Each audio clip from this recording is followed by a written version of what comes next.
எழுத்தாளர் அமுதா புண்ணியமூர்த்தியின் எனக்கு மட்டும் ஏன் இப்படி மற்றும் மனதிற்குள் ஒரு பயணம் சிறுகதை தொகுப்பு, இந்த இரு புத்தகங்களை முன்பதிவு செய்து பெற்றுக்கொள்ள ஸ்கிரீனில் தெரியும் நம்பருக்கு புத்தகம் ஒன்றிற்கு ₹175 ஜிபே செய்து பெற்றுக்கொள்ளலாம்.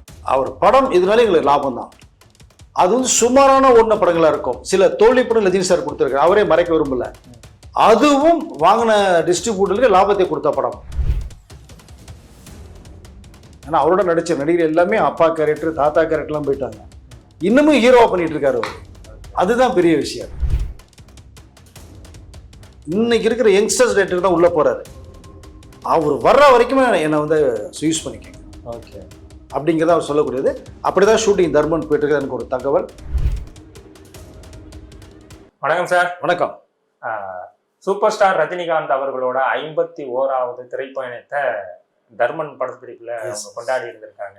51 வருடமா ஒரு பாக்ஸ் ஆபீஸ் கலெக்ஷன் மன்னனாவும் இன்னும் வரையும் நடிச்சுக்கிட்டு இருக்காருங்கிற ஒரு பெருமை ரஜினி சாருக்கு தான் இருக்கு. இதை திரும்பி பார்க்கும்போது உங்களுக்கு எப்படி சார் இருக்கு? அது நிறைய நிகழ்ச்சிகள் இருக்குங்க. எனக்கு தெரிந்தவருக்குமே ஏகப்பட்ட விஷயங்கள், நிகழ்ச்சிகள், சம்பவங்கள் இருக்கு. ரஜினி சார்ட்ட நீங்க கேட்டீங்கன்னா இந்த கதையாக சொல்லுவார். அவ்வளோ விஷயங்கள். 51 வருடங்கிறது மிகப்பெரிய ஒரு சாதனை. அந்த சாதனை சொந்தக்காரர் கண்டிப்பாக ஒரு பக்கம் ரஜினி சார், ஒரு பக்கம் கமல் சார் அப்படின்னு தான் சொல்ல முடியும். ஏன்னா கமல்ஹாசன் வந்து 71 ஹீரோ வேறு பண்ணிட்டு இருக்காரு. ரஜினி சாரை பொறுத்த மட்டும் சுருக்கமாக சொன்னால் ஒரு அரேபியன் குதிரை அப்படின்னு தான் நான் சொல்லி விரும்புகிறேன். ஏன்னா அவர் நடந்தாலே ஓடுறது மாதிரி இருக்கும். அவரோடலாம் நீங்கள் அவர் நடக்கிற நடைக்கு நம்ம ஓரளவு கொஞ்சம் ஸ்பீடு ஓட்டத்தை தான் நம்ம பார்க்க முடியும். அது இன்ன வரைக்கும் நான் பார்க்குறேன். 76 வயசு, அது சாதாரண வயசு கிடையாது. இன்ன வரைக்கும் ஹீரோ, சூப்பர் ஸ்டார் அந்தஸ்து, உலகம் பூரா ரசிகர்கள், இன்னமும் தலைவர்னா அதை எடுத்துக்காட்டு சூப்பர் ஸ்டார் ரஜினி அவர்கள். ஸோ அந்த பேரோடும் புகழோடும் கட்டுக்கடங்காத ரசிகர்களுடைய அந்த அரவணைப்போடும் இன்னைக்கு இருக்காரு அப்படிங்கும் போது வந்து அது சொல்றதுக்கு வார்த்தைகளே இல்லை அப்படின்னு தான் என்னால் சொல்ல முடியும். 1975 ஆகஸ்ட் மாதம் அவருடைய ஃபர்ஸ்ட் படம் அபூர்வ ராங்கல் ரிலீஸ் ஆச்சு. இன்னைக்கு தர்மன் ஷூட்டிங் கலந்துட்டு இருக்கு. 173 படம். ஸோ இன்னொரு, அதாவது இந்த லைனப்பில் 2 படம் இருக்குது. 174 இருக்குது, 175 இருக்குது, பயோபிக் ஒன்று இருக்குது வேறு. ஸோ இந்த 173 படம்ங்கிறது வந்து அது எந்த ஹீரோ அப்படின்னு எடுத்துட்டோம்னா தமிழ் திரையுலகத்தில் கமல்ஹாசன் அவர் போயிட்டார். அதுக்கு அடுத்து பார்த்தோம்னா நம்ம சூப்பர் ஸ்டார் ரஜினிகாந்த் அப்படிங்கிறதான் சொல்ல முடியும். அவர் 200 படங்களுக்கு மேலே கமல்ஹாசன் போயிட்டார். அவர் சின்ன சின்ன ரோல்லாம் வேறு நடித்தவர். அதை ரஜினி சார் எடுத்த உடனே ஃபஸ்ட்டு படம் மட்டுமே ஒரு ஹீரோ ரோல் தான், சின்ன ரோல் தான், பட் ஹீரோ. அது ஸ்ரீவித்யாக்கு ஹஸ்பண்ட் வருவார், பாண்டியன்ற கேரக்டர் வருவார். ஸோ இதுக்கு அடுத்து பார்த்தீங்க அப்படின்னா கேபிளாக் இதை சொல்லும் போதே ரஜினி அபூர்வங்களில் ஒரு சின்ன ரோல், இதை நீ பண்ணு, அடுத்த படம் உனக்காக கதை எழுதுறேன் அப்படின்னாரு. ஸோ 3 முடிச்சு. அதெல்லாம் மிரட்டியிருப்பார் உங்களுக்கு. அடுத்து அவர்கள் வரிசையாக ஹீரோ வச்சு படம் பண்ணார். ஸோ அதனால் அந்த கசப்பான அனுபவங்கள் 75க்கு முன்னாடி நிறைய இருந்தது அவருக்கு. 75 என்ட்ரி ஆனதுக்கு பிறகும் வந்து அவருடைய போராட்டங்கள் கடுமையான போராட்டம். கார்லாம் அனுப்பிச்சு விட்டு நடந்து போடான்னு சொன்ன விஷயங்கள் அவரே சொல்லியிருக்கார். பட் அதற்கு பிறகு அந்த சூப்பர் ஸ்டார் அந்தஸ்தை உருவாக்குனது, தொடர்ந்து வெற்றி படல் கொடுத்தது, பாக்ஸ் ஆஃபீஸ் இட்டு கொடுத்தது, வசூல் மன்னன் அப்படிங்கிற பேர் எடுத்தது, எல்லா தயாரிப்பாளர்களையும் வாழ வைத்தவர் சூப்பர் ஸ்டார் ரஜினி அவர்கள்னு திருப்பூர் சுப்பிரமணியம் அவர்கள் சொல்றதை நம்ம கேட்டிருக்கோம். அவர் படம் இதனால எங்களுக்கு லாபம் தான். அது வந்து சுமாரான ஓடின படங்களா இருக்கும். சில தோல்வி படம் ரஜினி சார் கொடுத்துருக்காரு, அவரே மறைக்க விரும்பல. அதுவும் வாங்கின டிஸ்ட்ரிபியூட்டருக்கு லாபத்தை கொடுத்த படம் அப்படிங்கிறது தான் அது சொல்லப்பட்ட விஷயம். அதில் ஒட்டுமொத்தமாக இண்டஸ்ட்ரிக்கு மிகப்பெரிய ஒரு பொக்கிஷமாக கிடைச்சவர் தான் சூப்பர் ஸ்டார் ரஜினி அவர்கள்னு சொல்லலாம். நம்ம அது இப்போ 51 வருடம், நானே சொல்லியிருந்தேன், ஒரு 50 வருட விழாவை நம்ம தமிழக அரசு எடுத்து நடத்தினால் சிறப்பாக இருக்கும் அப்படின்னு சொல்லி லாஸ்ட் இயர் 50th இயர், இப்போ 51 இயர். ஸோ இந்த இப்போ ஆகஸ்ட் தாண்டி இருக்கு அந்த ஃபர்ஸ்ட் படம் ரிலீஸ் ஆகிட்டு. ஸோ அது நடத்தினா சிறப்பாக இருக்கும். ஏன்னா அவர் அந்த ஒரு கௌரவிக்க வேணும் அப்படிங்கிறது தான் நான் நிறைய வீடியோலேயே சொல்லியிருந்தேன். ஒட்டுமொத்தமாக இந்திய திரையுலகமே திரண்டு வரும் ரஜினி சாரை வாழ்த்துறதுக்கும், அந்த 50 வருடமாக சூப்பர் ஸ்டார் இருப்பதற்கும். ஏன்னா அவரோட நடிச்ச நடிகர் எல்லாமே அப்பா கேரக்டர், தாத்தா கேரக்டர்லாம் போயிட்டாங்க. இன்னமும் ஹீரோவா பண்ணிட்டு இருக்காரு அவர்.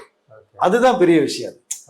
ஸோ அப்போ அந்த 51 வருட நிறைவு விழாவை இப்போ நம்மளுடைய தர்மன் படப்பிடிப்புல அஸ்வத் மாரிமுத்து, கமல்ஹாசன் தயாரிப்பு, இது பாருங்க எப்படி அமைஞ்சிருக்கு பாருங்க.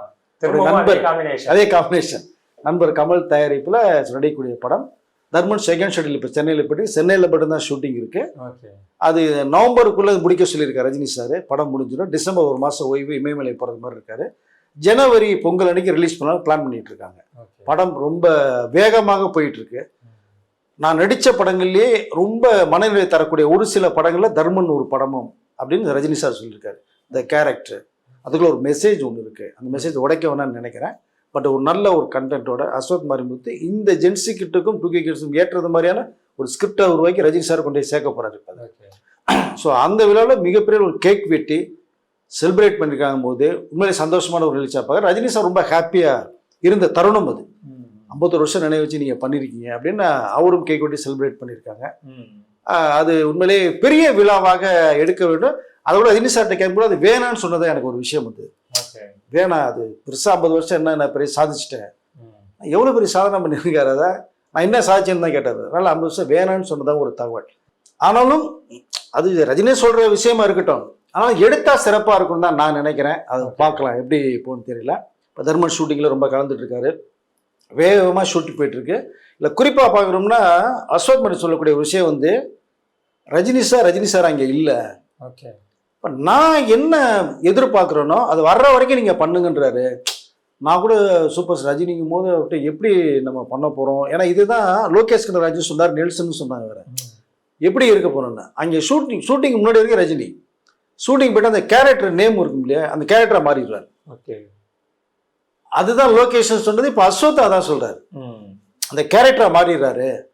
மேக்கப் போட்டு விக்கு வச்சு காஸ்டியூம் மாறினோம் அந்த தர்மன் கேரக்டரை மாறிடுறாரு. ஓகே, அப்போ டைரக்டர் உங்களுக்கு என்ன தோணுது, என்கிட்ட என்ன வர வைக்கணுமோ நீ வர வச்சு எடுத்துங்க.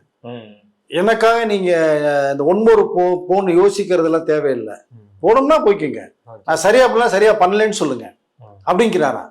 அதை அஸ்வத் மாரிமுத்து என்ன சார் நீங்க எது பண்ணாலுமே நல்லா இருக்கே சார்னாரா.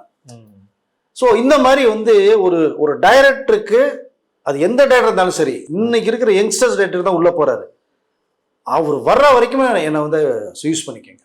ஓகே, அப்படிங்கிறத அவர் சொல்லக்கூடியது. அப்படிதான் ஷூட்டிங் தர்மன் போயிட்டு இருக்கு எனக்கு ஒரு தகவல். பட் அங்கே இந்த 51th இயர் கேக் வெட்டி செலிப்ரேட் பண்ணது யூனிட்டி உள்ளவங்களுக்கு வந்து ரொம்ப ஹாப்பியாக சொல்கிறாங்க. இதை நாங்கள் கலந்துட்டு எங்களுக்கு பெருமை அப்படின்னு சொல்ல அஸ்வத் மாரிமுத்து அதுதான் சொல்கிறாங்க. அப்புறம் சார் தலைவர் 173 தர்மன் வந்து வர்றதுக்கு முன்னாடி என்ன அப்டேட் இப்போ விடுவாங்க அப்போ விடுவாங்கன்னு நம்ம கேட்டுக்கிட்டே இருந்தோம். பார்த்தீங்கன்னா டக்குன்னு வந்து ஒரு அனௌன்ஸ்மெண்ட் இது, அப்புறம் வந்து எப்படி மேக்கிங் விட்டாங்க, டக்குன்னு பார்த்தீங்கன்னா செகண்ட் ஷெட்யூல் போகிறோம், அதுக்கு ஒரு வீடியோ, அப்புறம் 51வது ஆண்டு செலிப்ரேஷன் வீடியோ, தொடர்ச்சியாக அப்டேட் மட்டுமே விட்டுக்கிட்டு இருக்காங்களே சார், இதுக்கான காரணம்? இல்லை ஒன்றும் இல்லை, ஏன்னா இப்போ ஜெயிலர் 2 முடிச்சுட்டாங்க, அது டப்பிங் எல்லாமே பேசி முடிச்சிட்டாரு, அக்டோபர் 15 ரிலீஸ். இப்போ இதுதான் அடுத்த லைன் அப்லேயே தானே இருக்கு உங்களுக்கு கதை. அதில் அவரை பொறுத்த மட்டுமே ஒரு ஷார்ட் டைம் பீரியட் இது. ஏன்னா அவர் ஆரம்பத்தில் சொன்னதே சுந்தரிசி உள்ள இழுத்ததே இதுதான், ஒரு ஷார்ட் டைம்ல முடிச்சிடும் நமக்கு, இது ரொம்ப லேட் பண்ண 1 இயர்லாம் எடுக்க வேண்டாம், மிஞ்சி போனா கிட்டத்தட்ட ஒரு 4 to 5 மினிட்ஸ்க்குள்ள முடிக்கணும்னு சொன்னார். இப்போ அதனாலதான் உங்களுக்கு ஸ்பீடா படம் போயிட்டு இருக்குது. எல்லா பேருமே கோஆப்ரேட் கூட நடிக்கிற சிம்ரன் ஆகட்டும், ராசிகன் ஆகட்டும், மிஸ்கின் ஆகட்டும், ஸோ எல்லா பேருமே வந்து ஃபுல் இன்வால்மெண்டோட படம் பண்ணிட்டு இருக்காங்க. ஒரு டிஃப்ரெண்டான ஒரு ஸ்கிரிப்ட் இது வரைக்கும் பார்க்காத ரஜினி சாரே தர்மன்ல பார்க்கலாம். கொஞ்சம் வெயிட் அண்ட் சி, பிரமாதம் பண்ணிட்டு இருக்க ஒரு தகவல். அதனால அப்பப்போ அந்த டேட் வந்து நீங்க அப்டேட் கொடுத்துட்டே இருக்காங்க. நான் ஏற்கனவே சொன்னேன், இந்த படம் பூஜை போடும் போது டைட்டிலோட தான் வரும்னு சொல்லியிருந்தேன், அது டைட்டிலோட தான் பூஜையை போட்டதை நம்ம பார்த்தோம். நம்ம அதை ஸோ அவர் பார்த்தா தர்மத்தின் தலைவன் பண்ணியிருக்கேன், பட் தர்மன்கிறது ஒரு நல்ல தர்ம துறையும் பண்ணியிருக்கேன், தர்மன் வந்து ஒரு ஷார்ட் அண்ட் ஒரு மெசேஜ் இருக்கு அதுக்குள்ள அப்படிங்கிற மாதிரி சொல்லி ரஜினி சார் ரொம்ப லைக் பண்ண டைட்டில் வர இது. ரசிகர்களுக்கு டக்கு டக்குன்னு நியூஸ் கொடுத்துக்கிட்டே இருக்கணும் அப்படிங்கிறது தான். ஏன்னா இப்போ லைன் அப்ல இதுதான் இருக்கு. 174 நெக்ஸ்ட் இயர் தான் ஸ்டார்ட் பண்ண போறாங்க.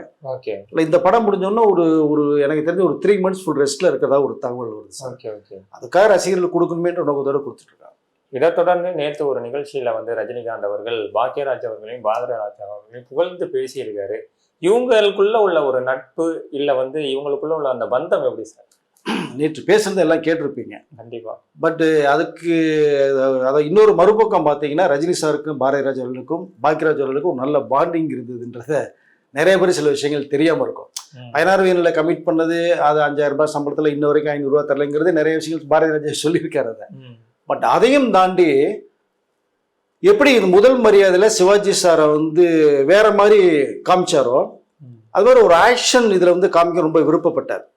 பட் அதற்கேட்ட ஒரு ஸ்கிரிப்ட் ரெடி பண்ணலாங்கும் போது பாரதிராஜனால உருவாக்க முடியல. அப்பதான் கொடி பறக்குதுன்னு ஒரு மூவி வந்து ரெடி பண்ணலான்ட்டு ஒரு ஷார்ட் அண்ட் டைம்ல வருது. அது நிஜ சம்பவம் நடந்த ஒரு சம்பவத்தை வந்து லைன் அப் எடுத்து தான் ஈரோடு இந்த சிவகிரின்ற ஒரு கேரக்டரில் ஒன்று பண்ணியிருப்பார் அதை. ம். ஸோ அதை ஒன்று சொல்லும் போது ஓகே சார் பண்ணுவோம் நம்ம அப்படிங்கும் போது அதற்கு பிறகு 2 பேரும் இணைந்து ஹீரோவா பெரிய ஒரு மாஸ் ஹீரோவாயிட்டார். ஓகே. இப்போ ரஜினி சார் வச்சு பண்ணணும் டேட் கிடைச்சிருச்சு. ம். புதுசாக ஒரு கதையை உருவாக்குறதுக்கு பாரதிராஜா சாரால் முடியல. ம். ஏன்னா அவர் எப்பவுமே வந்து அவுட் சைடு தான் ஸ்கிரிப்ட் வாங்கி நிறைய பண்ணுவார். ஆமா. இந்த கதை கேட்கும்போது ரஜினி சார்ட்ட சொல்லப்படுது. ம். இப்போ பாரதிராஜாக்கும் அது வந்து வேற மாதிரி களமாக அமைஞ்சது. அதை ம். சொன்னோம் ஓகே உங்களுக்கு ஓகேன்னு ஓகே சார் பண்ணுவோம் நாங்கள். அப்படி தான் எடுக்கப்பட்ட படம் கொடி பறக்குது. அது ஓகே. படம் வந்து பவர்ஃபுல்லாக நல்ல ஒரு பேக்கேஜாக வந்தது. பட் பெரிய அளவில் எதிர்பார்த்த அளவில் கொடி பறக்குது போகல. இதோட ரசிகர்களுக்கே தெரியும். ம். பட் இதையும் ஈடு கட்டுறதுக்கு இன்னொரு படம் பண்ணணும்னு ஆசைப்பட்டார் ஓகே. பாரதிராஜா அவர்கள். ம். இப்போ ரஜினி சார் ரொம்ப பீக்கில் போயிட்டார். ம். டேட்டே கிடைக்கல. டேட்டு கிடைச்சா ஸ்கிரிப்ட் இல்லை. ம். இப்போ என்ன பண்ணலாங்கும் போது அப்போ தான் சொன்னார், இல்லை ரஜினி இந்த 16 வேலையில ஒன்று யூஸ் பண்ணேன் பரட்டையா, அது வேற. கொடி பறக்குதுல ஒன்று பண்ணினேன், அது வேற. இது இல்லாமல் ஒரு புது ரஜினியை நான் உருவாக்கணும். ம். பக்கா ஒரு வில்லேஜ் மேட்டரில் ம். முதல் மரியாதையில் சிவாஜி சார் எப்படி நான் கொண்டு வந்தனோ அந்த மாதிரி ஒன்று பண்ணணும்னு ஆசைப்படுறேன்னு சொன்னார். ம். ரஜினி சார் அதை எதிர்பார்த்துனாங்க. ஏன்னா அவருக்கு வந்து கிழக்கு வாசல் படம், ம். ஸோ இந்த சின்ன கவுண்டர் படம்லாம் ரொம்ப பிடிச்ச ஒரு பீரியடாக இருந்தது. ஓகே. அப்போ ஒரு வில்லேஜ் மேட்டருக்கு நல்லா பண்ணணும்னு ஆசைப்பட்டார். அப்போ வில்லேஜ் எடுத்துட்டாலே பாரதிராஜா சார் விட்டு ஆளே கிடையாது. ம். அது ஒன்று பண்ணணும்னு பிளான் பண்ணாங்க. ம். அப்புறம் அடுத்தடுத்த இயக்குநர்கள் அந்த ட்ரெண்டிங் கொஞ்சம் மாறுது. ம். களமே மாறும்போது இவர் ரொம்ப பிஸி ஆகிட்டாங்க. பாரதிராஜா சார் கொஞ்சம் டைரக்ஷன்ல வந்து பண்ணி ஆக்டிங் அது இது போக ஆரம்பிச்சாங்க. அந்த ப்ராசஸ் நடக்கவே இல்லை. ஓகே. அந்த அனுபவங்கள் நிறைய இருக்கு. பட் மிக சிறந்த ஒரு படைப்பாளிகள், திறமைசாலிகள் அப்படிங்கிறத ரஜினி சார் இதை சொல்ல நம்ம கேள்விப்பட்டோம். பாக்யராஜ் இருந்தாலும் சரி, அந்த பாரதிராஜா இருந்தாலும் சரி. பாக்யராஜ் நெருங்கிய நட்புல இருக்கிறவங்க. ஓகே. ஏன்னா அவருடைய 2 படங்கள் பார்க்கும்போது பார்த்தோம்னா, ஒரு ரோல் வந்து அன்புள்ள ரஜினிகாந்த் படம் பண்ணும்போது பார்த்தா ரஜினி சார் வந்து இந்த கேரக்டருக்கு பாக்யராஜ் தான் நல்லா இருக்குன்னு சொன்னது. ஓகே. அப்போ ஸ்கிரிப்ட் அவர் ரெடி பண்ணல சார் அப்படிங்கும் போது தான் ம். அது பாக்யராஜ்கிட்ட கொடுத்துருங்க, அவரு பார்த்துக்குவாருன்ட்டார். ம். இப்போ ரஜினி சார் நீங்கள் தான் இதில் ஒரு கேமியோ ரோல் பண்ணணும் அப்படின்னு சொல்லி, அப்போ கேமியோ சொல்ல மாட்டாங்க, கெஸ்ட் ரோல்னு சொல்லுவாங்க. ம். கண்டிப்பாக பண்ணுறேன் சார்னு சொல்லும்போது ஸ்கிரிப்ட் கேட்டால் ஸ்கிரிப்ட் எல்லாம் கிடையாது, உங்களை பண்ண சொல்லிட்டாருன்ட்டேன். ம். உடனே பாக்யராஜ் கதையை கேட்டு ஒரு லைன் அவன் ரெடி பண்ணுறாரு. ம். ஸோ தென்னாலி அவன் மாதிரி ஒரு ஸ்கிரிப்ட் 2 பேர் ட்ராமா போடுவோம் ரஜினி சார் அவன் போடும்போது. கேட்டோம் இது தாங்க பாக்யராஜ்கிட்ட சொல்ல சொன்னேன், அப்புறம் எப்படி பண்ணியிருக்காரு பாருங்க. அன்பு ரஜினிகாந்தில் மிகப்பெரிய ஹைலைட்டாக இருக்கும் அந்த. ஓகே. ஸோ ரஜினி சாரும் பாக்யராஜ் பண்ணக்கூடிய இந்த ட்ராமா ஒன்று போடுவாங்க, பிரமாதமாக இருக்கும். ம். அப்புறம் தான் 2 பேர் வந்து பாக்யராஜுக்கு நல்ல ஒரு ஆப்பர்ச்சுனிட்டி கொடுக்கும். ரஜினி சார் வந்து ரொம்ப பிளான் பண்ணும்போது தான் எஸ்ஏசி சார் வந்து ஒரு ஸ்கிரிப்ட் ரஜினி சாரை வச்சு பண்ணும்போது இந்த கேரக்டர் ஆகும்போது பாக்யராஜை போடுங்கன்னு சொல்லிட்டாங்க. ஓகே. ஸோ அதில் சேலம் சொல்லிட்டு சேலத்தில் சேர்ந்த ஒரு பேர் பாக்யராஜ், ஆமா. அந்த கேரக்டர் உள்ள எடுத்து போட்டாங்க. ம். அதுவும் பார்த்தீங்கன்னா பாக்யராஜ்கிட்ட இந்த லைன் இது பாக்யராஜ்கிட்ட விட்டுருங்க, அவர் லைன் அவரே ரெடி பண்ணிக்குவார் அப்படின்ட்டார் ரஜினி சார். எஸ்ஏசி ஓகே அப்படின்ட்டான். ம். ஸோ அப்படி உருவானது தான் அந்த நான் சேப்பு முடியாது. ரஜினி சார் வந்து ராபின்ஹுட்டா பண்ணியிருப்பார். கண்டிப்பா. ஆமா. பகலில் காலேஜ் ப்ரொஃபஸர், அப்புறம் நைட்டு ராபின்ஹுட்டா மாதிரி ஒரு சாலையை போட்டு எடுத்தவரெல்லாம் துப்பாக்கி அடிச்சுட்டு போயிட்டே இருப்பார். அதை என்கொயரி பண்ணக்கூடிய கேரக்டர் தான் பாக்யராஜ் இருக்கார். ஸோ பாக்யராஜ் ஒரு ஸ்பேஸ் கொடுத்தாங்க ரஜினி சார். ஓகே. இது மாதிரி நிறைய சொல்லிட்டே போகலாம். முக்கியமாக பாக்யராஜுடைய அந்த 50வது வருட அந்த சிறப்பு நிகழ்ச்சி பண்ணும்போது ரஜினி சார் கலந்துக்கிட்டு வாழ்த்துகள் சொன்னது, நிறைய விஷயங்கள் பகிர்ந்தது. இல்லை குறிப்பாக பார்க்க போனால் அந்த ஒரு செயின் ஞாபகார்த்தமாக ஒரு தங்க சங்கிலி ஒன்று போட்டது, அதை பூர்ணிமா அவர்களோட ரொம்ப நெகிழ்ச்சியோட சொன்ன ஒரு விஷயம் இருந்தது. கடைசி அவர் சாகுற வரைக்கும் அந்த செயினை போட்டிருந்தாங்க. ஸோ ரஜினி சார் போட்டது அப்படின்னு சொன்னது, அதில் ரஜினி ரொம்ப நெகிழ்ந்து சொன்னார் அந்த விஷயத்தை.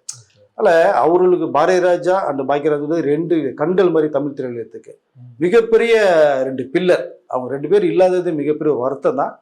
பட் அந்த நிகழ்ச்சியில் கலந்துக்கிட்டது ரஜினி சார் கலந்துக்கிட்டது உண்மையிலே இண்டஸ்ட்ரிக்கு அவர்களை பெருமைப்படுத்துற மாதிரி தான் நான் நினைக்கிறேன் சார். Okay sir. நிறைய தகவலை பகிர்ந்துக்கிட்டீங்க. ரொம்ப நன்றி சார்.